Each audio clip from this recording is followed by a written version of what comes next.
Mga kabunyog, mga kababayan, magandang araw sa inyong lahat. Welcome po sa isa na namang episode ng ating talakayan dito po sa Tony Enzo Bunyog. Mga kabunyog, mga kababayan, kung hindi po kayo nakasubscribe dito, mga bago pong YouTube channel ko ito, Tony Enzo Bunyog. Mayroon din po tayong Informador Meta or Facebook page, bago rin po ito. Kung hindi pa po kayo nakasubscribe, subscribe na po kayo. Kung hindi pa po kayo nakafollow sa ating Informador Facebook page, follow na po kayo. Ang maganda dito sa mga bago kong social media platforms na ito, mga kabunyog, dito medyo mahaba-haba ang talakayan ko. Kaya yung mga nagsasabi, attorney, hindi ka na namin inabutan. Pumasok kami, patapos ka na. Dito kasi mahaba-haba yung talakayan natin. Kaya subscribe na po kayo dito. Follow na po kayo. Mga ang topics kasi natin dito hindi isa lang. Tulad ngayon, tatlo itong topics ko ngayon. Kaya huwag kayong aalis. Una, pag-usapan natin ito. May colon cancer daw si PBBM. O yan medyo napikon diyan si UC Claire Castro. Yung mga nagkakalat ng chismis, na may colon cancer daw si PBBM. Mga patanong lang yung style, may colon cancer ba si PBBM? Pero syempre, yung mga nagpo-post ng ganyan, dinadaan lang sa mga patanong, pero ang purpose talaga ay mang-intriga. Kaya sabi ni Yusik Claire Castro, kayong mga nagkakalat ng fake news na yan. Actually, ang inaakusa niya ng matindi niyan si Harry Roque. Si Harry Roque. Kasi si Harry Roque nagkalat nung yung picture ni PBBM, ewan ko kung inano yon. Parang anong tawag diyan? Minodify yung dinuktoran yung picture. Pinakapal yung part ng tiyan. Kasi sabi ni Harry Roque sa post niya, colostomy bag ba ito? Colostomy bag ba ito? Ibig sabihin, yung kumakapal daw, yung nag-bulge doon sa tiyan ni PBBM ay ang tanong ni Roque kung colostomy bag ba yon. Ay kahit naman idaan mo sa style ng patanong na colostomy bag, ay di ibig sabihin ng iintriga ka na. Tapos may mga post pa.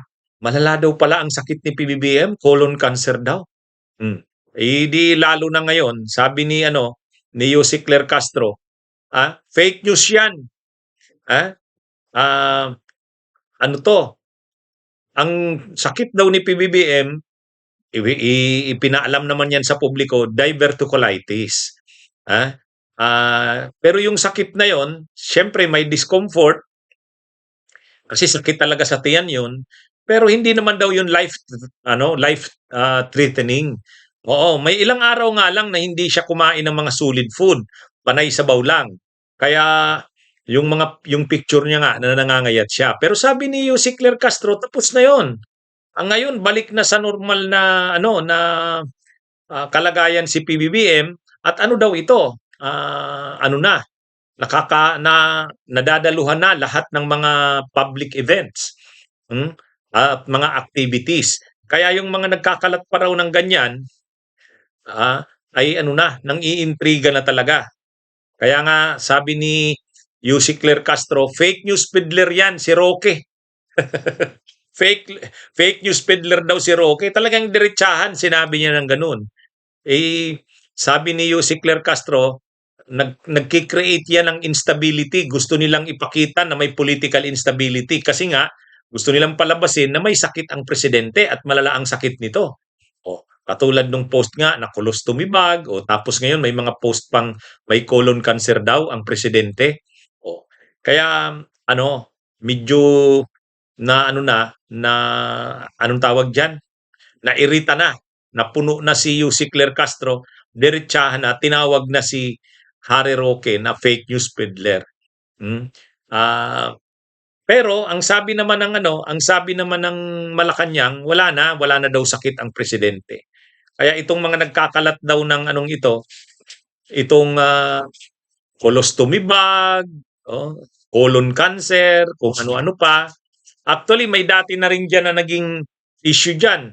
Nung panahon ng na hospital nga ang presidente, may nagkalat na rin nung medical report. Yung medical report na yon, yung controversial na medical report, ah, yung sa St. Luke's. Oh, kaya nga, ang alam natin, ang naanuhan doon yung si Jack Arguta. Yung si Jack Arguta, yung isang DDS vlogger. Hmm, ah, ano yun? Mukhang pinatawag yun ng NBI para magpaliwanag kasi siya yung nagkakalat ng medical report na yun eh. Yung pala, yung medical report na yun, peke. Oh, kasi pag tiningnan mo dun sa medical report, ang nakalagay doon, severe, ibig sabihin malala, malala yung sakit at kailangan ng operation. At nung panahon na yon, nagkakalat na rin yung mga DDS, parang nai-excite na sila na uoperahan ang presidente. Sabi nga ni dating Comelec Commissioner Binguanzon, ayan uoperahan ang presidente, general anesthesia yan. Pag general anesthesia, temporarily incapacitated, kaya uupo ang vice president niyan. Ganon din yung sabi ni Attorney Trixie Cruz Angeles. Ini-invoke nila yung constitutional provision na kapag temporarily incapacitated ang presidente, uupo ang vice presidente bilang acting president. Kaya na-excite na sila noon eh. Kahit si Roque. Anyway, akala nila yung si Claire Castro matatapos na 'yon. Kumbaga nung bumalik sa normal na kilos ang presidente na nakaka-attend na uli sa mga public events, titigil na. Hindi eh. Ngayon na naman, mayroon na naman sila Harry Roque, yung kulos tumibag nga. Tapos mayroong mga patanong pa na may colon cancer ba si PBBM? Kaya anyway, mga kabunyog, mga kababayan, medyo sabi ni Yussi Claire Castro, nang iintriga yan para mag-create ng political instability. Mahirap na magkakalat sila niyan. Baka ipatawag na naman sila niya ng NBI, tapos magrereklamo na naman yung mga DDS. Ginigipit daw sila. Kasi nagkakalat sila ng intriga eh. Siyempre, anong gagawin ng gobyerno? Siyempre, hahabulin sila dyan. Siyempre, kalusugan ng presidente yan. Pag kinalat mo nga naman, may colostomy bag, may colon cancer, makaka-create ng instability. Kasi ang iisipin, malala na ang sakit ng presidente. Anyway, ito, mga kabunyog, mga kabayan, si Aling Cynthia Villar, nagwala na naman. Ito talagang si Aling Cynthia Villar. Mayroong isang video na kumakalat, galit na naman si Cynthia Villar. Nangyari ito doon sa BF Homes. Mukhang taga ron ito si Cynthia Villar sa BF Homes eh. Doon sa video, minumura niya, pinagsasalitaan niya ng maaanghang na salita yung mga security guard. Yung mga mga naka-uniforming personnel, kung security guard ba yun o traffic personnel. Basta mainit na naman yung dugo ni mainit na naman. Talagang itong si Aling Cynthia Villar, laging mainit ang ulo eh. Dati na yan noon, mayroon na rin sa kanyang pangyayari noon. Na rin yun, nag-viral na rin yung video niya noon. Galit siya. Ngayon na naman, galit na naman. Pero ibang pangyayari ito. Ibang pangyayari ito. Doon na naman sa BF Homes. Taga ron yata yan eh. Ngayon, pero naglabas na ng statement ang kampo ni Cynthia Villar. Pinabli sa politico.com. Ang sabi sa Politico, ano daw kasi, trespassing daw. Sabi ng kampo ni Cynthia Villar, trespassing daw yung trespassing. Kasi kanya daw yung property na yon. Naglagay daw ng mga traffic signs doon sa kanyang property, o kaya yung parang no U-turn. Hindi daw nagpaalam sa kanya, hindi daw nagpaalam sa kanila, doon mismo daw sa harap ng kanilang property, doon naglagay. Kaya galit. Yun ang paliwanag ni Cynthia Villar sa panig nila kung bakit siya nakapagsalita ng ganoon. Ano daw yun? Trespassing. Kasi hindi man lang nagpaalam. Private property nila yon, doon sa harap daw ng bahay ng property nila, naglagay ng mga signages. O kaya kung ano-anong mga traffic signs. Kaya sinita niya daw.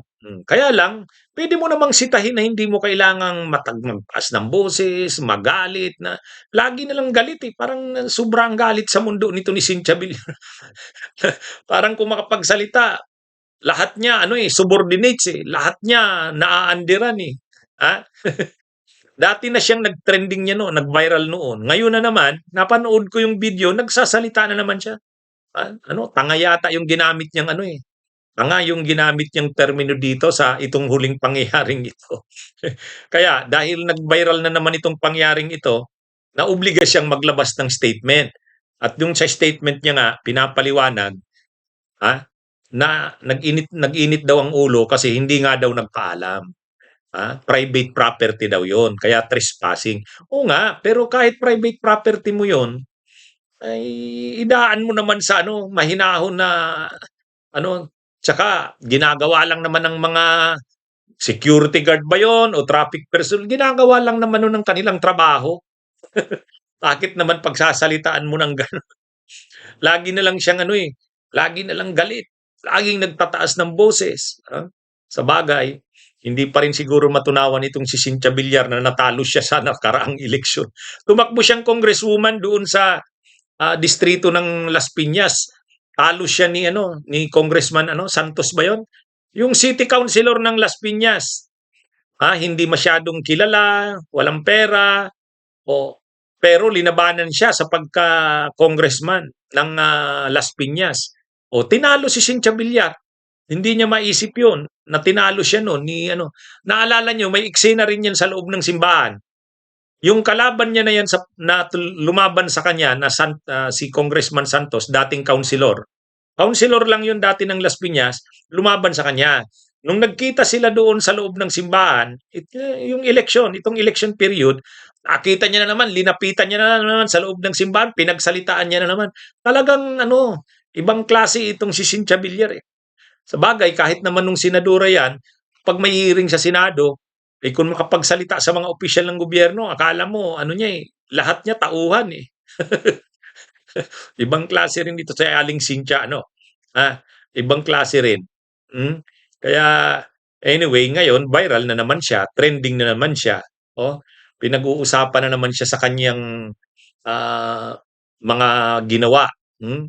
Ngayon dahil nga laman siya ng mga kuwentuhan, naglabas siya ngayon ng paliwanag, oh, yun. Pinablis naman, binalita naman sa Politico.com, nabasa ko. Ang paliwanag niya, trespassing daw naman kasi yung mga gumawa noon, kaya pinagalitan niya. Hindi man lang daw na pag nagpaalam, samantalang private property nila yon. Anyway, kung yun ang paliwanag niya, kaya lang sa sunod, sa susunod maging mahinahon naman, idaan naman sa ano, hindi naman 'yan mga ano, eh, kahit naman 'yan mga security guard o mga traffic personnel, gumagawa lang 'yan, napag-uutusan lang 'yan. Dapat unawain niya rin 'yun, saka public official siya, matagal siyang public officials kahit ngayon hindi na siya nanalong congresswoman, pero ang pamilya nila mga public officials. Dapat marunong din silang maggalang, magrespeto kahit pa 'yan mga mababang tao, karaniwang tao, hmm, ano pa rin 'yan, dapat pa ring igalang 'yan, hmm. Hindi lang naman yung igalang mo yung ka-level mo na mayaman, makapangyarihan, hindi 'yun. 'Yan yung siguro nawawala dito kay Cynthia Villar, eh, laging galit sa mundo, eh. Laging galit sa mundo. O kaya tuloy 'pag may mga ganyan na video, nagte-trending, viral. Tapos 'pag nag-viral, trending, galit na naman si ano, si Cynthia Villar. Bakit daw lagi na lang siya ang na napag-uusapan. Ay siyempre, ah, ano na naman, eh, gumawa na naman siya ng gano'ng eksena, o 'di talagang, magiging laman siya ng mga usapan, oo. Lalo pa ngayon, kontrobersyal yung, pamilya nila sa dami ng intriga. Oh, kaya ano ito mga kabunyog, mga kababayan, 'yan yung issue ng ano, nagwala na naman si Aling Cynthia. Ito, si dating Secretary Ronald Llamas may patama kay Cayetano. Yung sinabi ni Cayetano na ang tawag kay Llamas ay ano, OB, oportunistang balimbing. Tinawag kasi ni Cayetano si Llamas na OB daw, OB. may isang tao daw na nagko-comment tungkol sa issue ng China, hmm, tinawag silang tsinador, ah, pero itong tao daw na ito ay OB, oportunistang balimbing. Ngayon, ang binabanggit niya na pagka-oportunistang balimbing nito, mga kabunyog, mga kababayan, ay yung yung panahon daw ni Pinoy, o siyempre senador yata ito noon si Cayetano, tapos si naman si Llamas, Presidential Advisor on Political Affairs. Sabi ni Cayetano sa kwento niya, linapitan daw siya ni ni Llamas, ah, ah, pinapakiusapan siya na tulungan, na kumbinsihin ang presidente na wag nang ituloy yung kaso sa arbitration sa dahig. Kasi hindi maganda, mas maganda daw bilateral na lang. Ibig sabihin, pag-usapan na lang ng Pilipinas at ang China ang problema, wag nang dalhin sa korte, sa Permanent Court of Arbitration. Tulungan daw siya, si Llamas, na kumbinsihin, kinakausap daw si Cayetano, na kumbinsihin ang presidente na magbago ng na wag ituloy yung plano. Ngayon daw, kumbaga ang sinasabi ni Llamas ay ni Cayetano, ngayon iba na ang tono ni Llamas. Suportado niya na yung naging yung Permanent Court of Arbitration sa daig, pinupuri niya na yung naging aksyon ng administrasyon ni Pinoy noon na ikinaso ang China sa arbitration. Ano daw to? Dati hindi naman daw ganyan ang stand ni Llamas. Alam niya daw yan dahil kinausap siya ni Llamas noon. Sinabihan siya ni Llamas kung ano ang stand ni Llamas noon sa issue. Nakiusap na tulungan siyang kumbinsihin ang presidente na baguhin ang pagharap sa issue ng China. Bilateral na lang, wag na yung kasuhan pa ang China. Tapos ngayon daw, tudupuri na si Llamas diyan sa Permanent Court of Arbitration ruling. Kaya ang tawag ni Cayetano kay Llamas, OB, oportunistang balimbing. Balimbing. Ay ngayon, ang sagot naman ni Llamas diyan ay baka daw baka daw nakikita niya ang sarili niya sa salamin. Sabi ni Llamas, yung comment daw na yan ni Cayetano nag-a-apply sa kanya mismo, kay Cayetano. Kaya baka daw nagsasabi ng ganun si Cayetano, ang nakikita niya sa sarili niya, nang nakikita niya sa salamin, sarili niya. Kumbaga binabalik ngayon ni Llamas yung na oportunistang balimbing. Si Cayetano ang oportunistang balimbing. Parang yun gustong tumbukin ni Llamas. Bakit? Ayun nga naman. Ay di ba si Cayetano nung panahon ni Pinoy, tumakbong senador yan sa line-up ni Pinoy yung daang tuwid koalisyon. Sa stage na dilaw. Yung dilawan na, syempre, si Pinoy dilawan. Ang mga damit ng mga nasa stage noon dilaw. Ang partido nila dilaw. Dilawan. Nandun si Cayetano nagsasalita, may gloves pa na pula ang tapos nagsasalita siya kasama yung mga dilawan. Kasi tumakbo siyang senador noon sa line-up ni Pinoy sa dilawan. Tapos ngayon, Duterte siya. Kalaban niya na yung dilawan, iniinsulto niya na yung dilawan. Yun din ang tinutukoy ni Llamas na si Cayetano ay OB, oportunistang balimbing. Kaya ang sinasabi ni Llamas, si Bara yatang pag nagsasalita siya, parang nakikita niya ang sarili niya sa salamin. Kaya nasasabi niyang OB. Siya mismo ang OB, oportunistang balimbing. At saka sinabi ni Llamas, yan si Cayetano, yan, pro-Tokhang, pro-China noon pa, panahon ni Duterte. Anyway, abangan natin kung anong magiging reaksyon ni Cayetano. Umiinit ang sagutan ng dalawang ito ni Llamas at saka ni Cayetano. Kasi naman, ito naman si Cayetano, doon mismo sa Senado, naging laman ng kanyang speech doon, binibira niya talaga si Llamas. Binibira niya si Llamas. Kaya sabi nga ni Ronald Llamas, ngayon ko lang bakit niya ako binibira diyan sa Senado? Kung ano-ano daw ang palusot na ngayon ni Cayetano tungkol sa ginagawa niya sa issue ng China. Mainit kasi ngayon. Galit kasi si Cayetano kay Llamas kasi si Llamas yung gumamit ng term na senadors. mga senador na pro-China, tinawag niyang Chinadors o Chinators. Kaya sabi ni ano, bakit mo kami tatawaging Chinadors? Hindi kami pro-China. Oh, Kaya sabi ni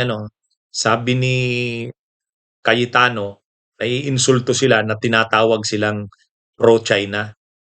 Lalo na tawagin silang Chinador. Hindi daw 'yun hindi daw sila pro-China. Pro-Philippine sila, maka-Pilipino sila. Hmm. Ang sabi pa ni Llamas, na ano sila dun sa, 'di ba may kumakalat nung nine Judas line. Ha? Oh, nine Judas line. 'Di ba mayroon kasing nine dash line? Ay ang kumakalat ngayon, nine Judas line. Tapos yung bawat dash, ang nandun ng mga pictures, yung siyam na senador na hindi pumirma sa resolusyon na nagkukondina sa China. Ay ang siyam na yan yung mga pro-Duterte senators minority senators.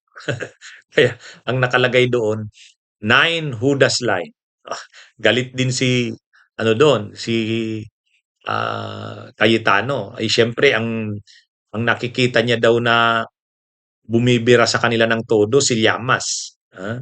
Anyway, abangan natin kung saan patutungo itong patutsadahan ng dalawang ito. Oh, ay nagagalit si Cayetano, totoo naman eh.